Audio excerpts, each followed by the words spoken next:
ಆತ್ಮೀಯ ವಿದ್ಯಾರ್ಥಿಗಳೇ, ನಿಮಗೆಲ್ಲ ಗಮ್ಯ ಕನ್ನಡ ಪ್ರಪಂಚ ಯೂಟ್ಯೂಬ್ ಚಾನಲ್ಗೆ ಸ್ವಾಗತ.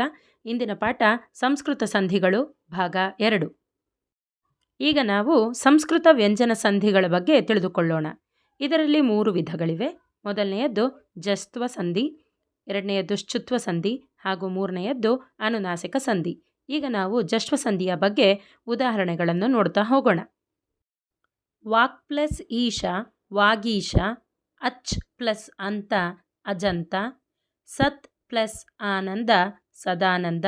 ಷಟ್ ಪ್ಲಸ್ ಆನನ, ಷಡಾನನ. ಅಪ್ ಪ್ಲಸ್ ಧಿ, ಅಬ್ಧಿ.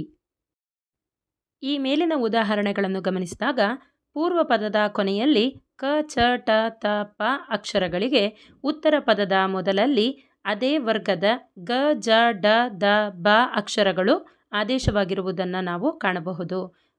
ಇದನ್ನು ನಾವು ಜಸ್ತ್ವ ಸಂಧಿ ಅಂತ ಕರಿತೇವೆ.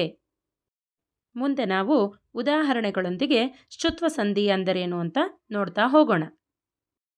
ಮನಸ್ ಪ್ಲಸ್ ಶುದ್ಧಿ, ಮನಃಶುದ್ಧಿ. ಪಯಸ್ ಪ್ಲಸ್ ಶಯನ, ಪಯಶ್ಶಯನ. ಶರತ್ ಪ್ಲಸ್ ಚಂದ್ರ, ಶರತ್ಚಂದ್ರ. ಜಗತ್ ಪ್ಲಸ್ ಜ್ಯೋತಿ, ಜಗಜ್ಯೋತಿ. ಮೇಲಿನ ಉದಾಹರಣೆಗಳನ್ನು ಗಮನಿಸಿದಾಗ ಪೂರ್ವ ಪದದ ಅಂತ್ಯದಲ್ಲಿರುವ ಸಕಾರಕ್ಕೆ ಉತ್ತರ ಪದದ ಆದಿಯಲ್ಲಿ ಶಕಾರವು ಬಂದು ಸಂಧಿಯಾದಾಗ ಶಕಾರವು ಆದೇಶವಾಗಿ ಬರುತ್ತದೆ ಎಂಬುದನ್ನು ಗಮನಿಸಬೇಕು. ಹಾಗೂ ಇನ್ನು ಕೆಲವು ಉದಾಹರಣೆಗಳಲ್ಲಿ ಪೂರ್ವ ಪದದಲ್ಲಿ ತ ವರ್ಗದ ಅಕ್ಷರಗಳಿಗೆ ಉತ್ತರ ಪದದಲ್ಲಿ ಚ ವರ್ಗದ ಅಕ್ಷರಗಳು ಆದೇಶವಾಗಿ ಬಂದು ಸಂಧಿಯಾದಾಗ ಚ ವರ್ಗದ ಅಕ್ಷರಗಳು ಉಳಿದುಕೊಳ್ಳುವುದನ್ನು ನೋಡಬಹುದು. ಇದನ್ನು ನಾವು ಶ್ಚುತ್ವ ಸಂಧಿ ಎಂದು ಕರೆಯುತ್ತೇವೆ. ಈಗ ನಾವು ಅನುನಾಸಿಕ ಸಂಧಿಯ ಬಗ್ಗೆ ಉದಾಹರಣೆಗಳನ್ನು ನೋಡುತ್ತಾ ಹೋಗೋಣ. ಉದಾಹರಣೆ: ವಾಕ್ ಪ್ಲಸ್ ಮಯ, ವಾಗ್ಮಯ. ಷಟ್ ಪ್ಲಸ್ ಮುಖ, ಷಣ್ಮುಖ. ತತ್ ಪ್ಲಸ್ ಮಯ, ತನ್ಮಯ.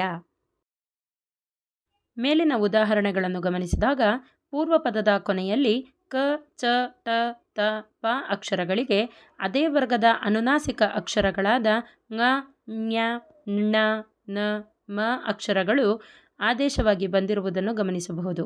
ಇದನ್ನು ನಾವು ಅನುನಾಸಿಕ ಸಂಧಿ ಎಂದು ಕರೆಯುತ್ತೇವೆ. ಅಭ್ಯಾಸಕ್ಕಾಗಿ ಇಲ್ಲಿ ಕೆಲವೊಂದಿಷ್ಟು ಪ್ರಶ್ನೆಗಳನ್ನು ಹಾಕಿರುತ್ತೇನೆ ವಿದ್ಯಾರ್ಥಿಗಳೇ.